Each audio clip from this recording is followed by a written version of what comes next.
coutume dit qu'il y a le lait et le miel là. Ici en Égypte, là, nous on mange les concombres avec tous les courgettes. On peut faire ça. Alléluia. Amen. Alléluia. Amen. Mais il y avait un pays qu'il fallait y aller coûte que coûte.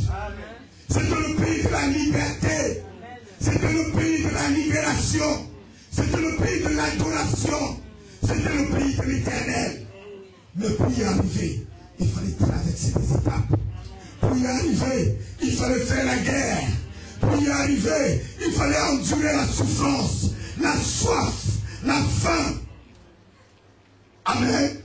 Mais il fallait que le peuple y arrive. Sauve Jésus. Coûte que coûte. C'est pour ton bien, pour mon bien. Amen. Alléluia. Amen. C'est pour notre bien. Alléluia. Amen. Je n'aime pas des frères que lorsqu'il y a une difficulté à l'église, ils lâchent le pasteur et sa femme. Ça veut dire que tu ne suis pas Jésus. Tu suivais un homme. C'est la tête du pasteur qui fait plaisir peut-être. Ou c'est peut-être le sourire de sa femme que tu aimais. Et lorsque soit la femme ne te donne plus ce sourire, c'est fini. Ah, et il pense que quoi? Hein? Le pasteur pense que quoi? Tu n'es pas là pour suivre le pasteur. Tu es là pour suivre Jésus. Amen. Alléluia. Amen. Alléluia. Amen. Tu es là pour suivre Jésus. Coûte que coûte. Même si le pasteur t'insulte, je suis là. La femme de mon pasteur m'a fait des choses. Alléluia. Amen. Mais je continuais toujours à être à l'église. Dernièrement, j'étais à Montréal. Celle qui me recevait dans sa maison, elle a mis tellement des choses à table que je ne pensais plus que c'est cette dame qui peut me servir comme ça. Alléluia. Amen. Mais elle m'a torturé quand son mari n'était pas à l'église. Elle m'a dit des paroles dures. Elle m'a fait des menaces. Mais j'étais toujours présent. Parce que je savais que ce n'est pas elle que je suis. Ce n'est pas son mari que je suis. Je suis le Jésus. Je suis le Christ. Je suis l'étoile du matin. Oui, je suis celui qui est merveilleux, qui doit être mon conseiller, qui doit être mon libérateur, qui est ma bénédiction, qui est ma protection, qui est ma source de vie. Oui, je le suis. Alléluia. Priez le pouvoir du Père. Ne vous laissez pas distraire par des petites choses. Vous savez, pour avoir des grandes choses, il faut passer par des grandes difficultés. Pour avoir des grandes choses, il faut passer par des grandes étapes. Mais l'Église va avoir des grandes choses sans passer par des grandes étapes. Les chrétiens vont avoir des grandes choses sans passer par des grandes étapes. Alléluia. Amen. Amen. Le monde peut dire ceci, au grand mot des grands remèdes. Ça veut dire au petit mot aussi des petits remèdes. Alléluia. Amen. Amen. Pour suivre Christ, on ne doit pas être distrait. Élisée avait compris quelque chose. Lorsqu'on lit l'histoire d'Élisée, la Bible dit ceci, Élisée ne quittait pas Élie d'un seul œil. Je crois que Élisée dormait comme ça, avec un œil ouvert, pour voir si Élie dans la nuit va disparaître. Alléluia. Amen. Parce que quoi? Il voulait la double onction. Il voulait cette double onction coûte que coûte. Même les fils du prophète l'ont parlé. Il a dit, taisez-vous. Je sais ce que je veux. Je sais ce que je suis. Je sais ce que je cherche. Je sais ce qui va arriver. Taisez-vous. Je ne veux pas être distrait. Je ne veux pas être distrait. Alléluia. Pour suivre Christ, ne soyons pas distraits, s'il vous plaît.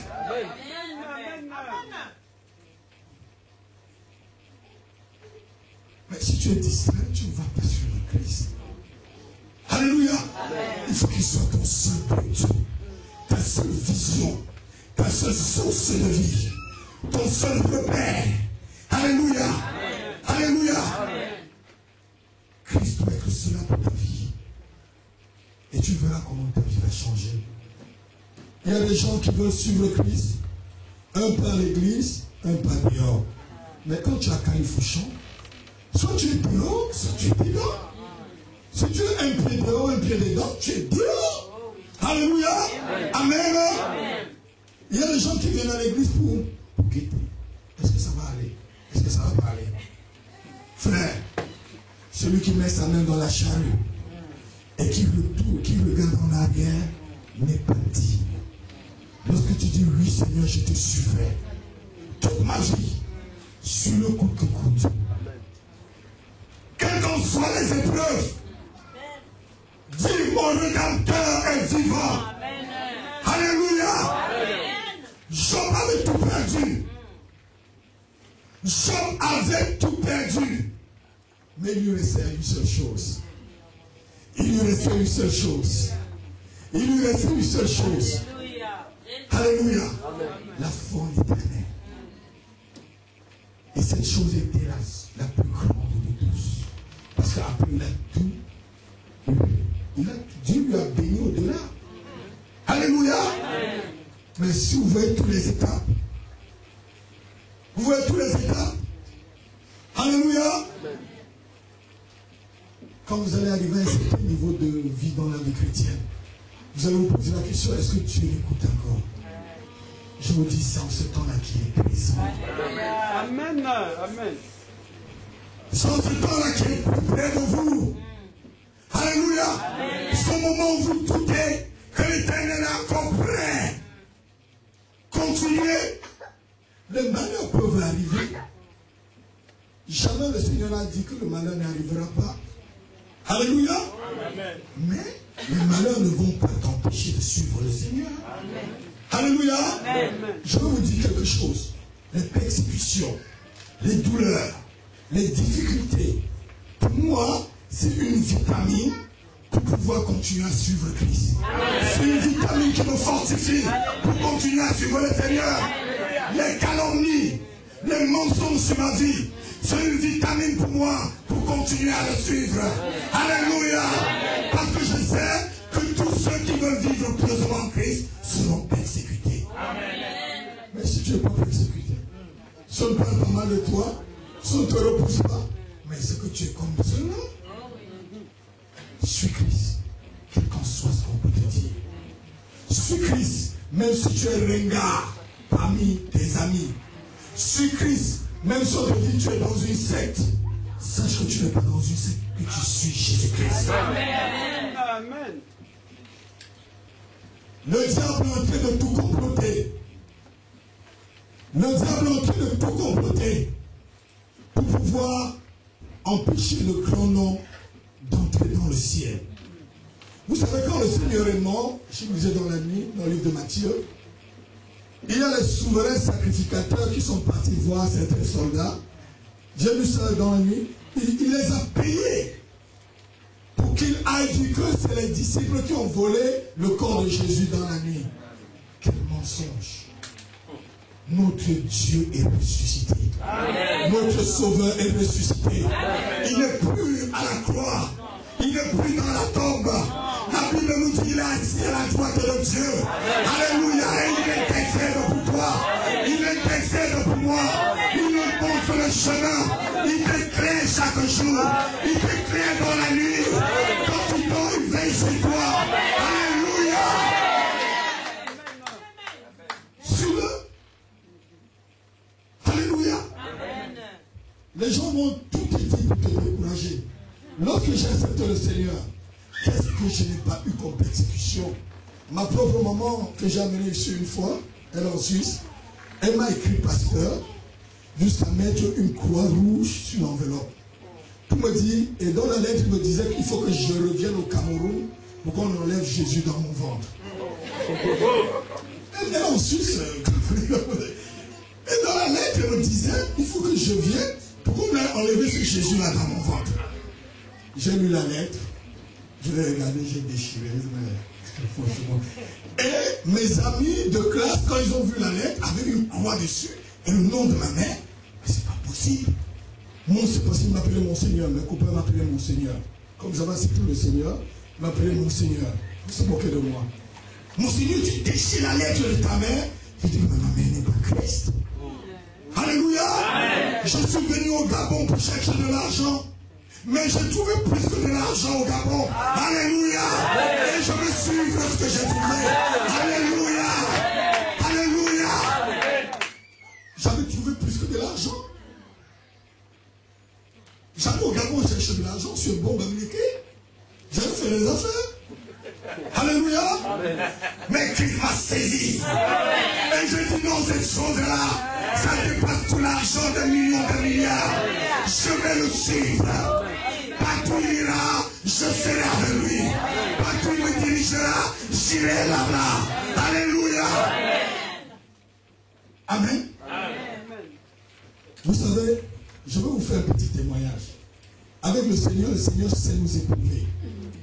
Quand je suis allé à Libreville, j'allais vraiment faire des commerces et j'arrive avec des marchandises de 500 000. Je vends à 1,5 million. Je retourne et j'accepte le Seigneur dans les mois qui suivaient. À Libreville, j'accepte le Seigneur, mais j'étais encore commencé au début, là, tu es encore comme ça. Je retourne encore au Cameroun chercher les marchandises. Je prends pour 1 million maintenant, me disant que bon, je vais vendre à 4 millions, comme j'ai vendu l'autre à 1,5 million. J'arrive maintenant. Je n'ai pas vendu la marchandise pour 200 000. J'ai tout perdu. Je donnais même la marchandise aux gens. Les gens, ils ne voulaient même pas de ma marchandise. J'ai mis tout à la poubelle. Là où je dormais, mon petit cousin m'a chassé. Parce que Jésus le dérangeait. Alléluia. Amen. Mon Jésus commençait à déranger. Il a dit, si tu veux, tu quittes chez moi. J'ai dit, je quitte. Alléluia. Amen. Je n'avais plus d'argent. Je n'avais plus rien. Je suis allé dormir dans la cuisine de ma tante. Quand je me dis dans la cuisine, c'est que c'était des maisons en carabote. Vous connaissez les carabotes? Les planches légères comme ça en Afrique là. Et il y avait déjà des trous, j'ai pris des cartons pour fermer. Et j'ai aussi un carton par terre. Je lisais ma Bible. Il y avait des rats qui passaient sur moi. Je priais dans cette cuisine. Dieu me parlait dans cette cuisine. Dieu a commencé à élever son nom dans ma vie dans cette cuisine. Et à l'église, personne ne savait que je ne travaillais pas. Même le pasteur Jacques au Canada ne savait pas que je ne travaillais pas. J'étais son adjoint direct. J'avais une chemise, une cravate, un pantalon, une paire de chaussures. Ma chemise ne s'est jamais déchirée. Ma cravate ne s'est jamais émiettée. Mon pantalon ne s'est jamais déchiré. Ma chaussure ne s'est même pas bougée. Je me suis marié ici, ma femme a vu la chaussure. C'est elle qui a jeté la chaussure avec le pantalon. Ah, voilà. Rien. Comme dans le désert. Et je me suis rappelé de ces paroles. Le Seigneur dit au peuple d'Israël, est-ce que vos habits se sont déchirés pendant 40 ans? Est-ce que vos souliers se sont usés pendant les 40 ans? J'ai dit, ah bon? C'est Dieu qui me protégeait. Et tous les dimanches, j'étais bien propre. Bien. Et comment je repassais mes habits? Je priais très bien, je mettais sur l'oreille de mon petit neveu, il dormait dessus. Après le dimanche, quand je prends, c'est droit. Je vais à l'église, coûte que coûte. Je vais suivre Christ, coûte que coûte. Alléluia. Amen. Même s'il me reste un habit, coûte que coûte, je dois le suivre. Amen. Même si je n'ai plus d'argent, coûte que coûte, je dois le suivre. Amen. Alléluia. Amen. Et c'est ainsi que Christ commence à se glorifier dans ma vie. Et les mêmes qui se moquaient de moi ont commencé à voir l'élévation de Dieu dans ma vie.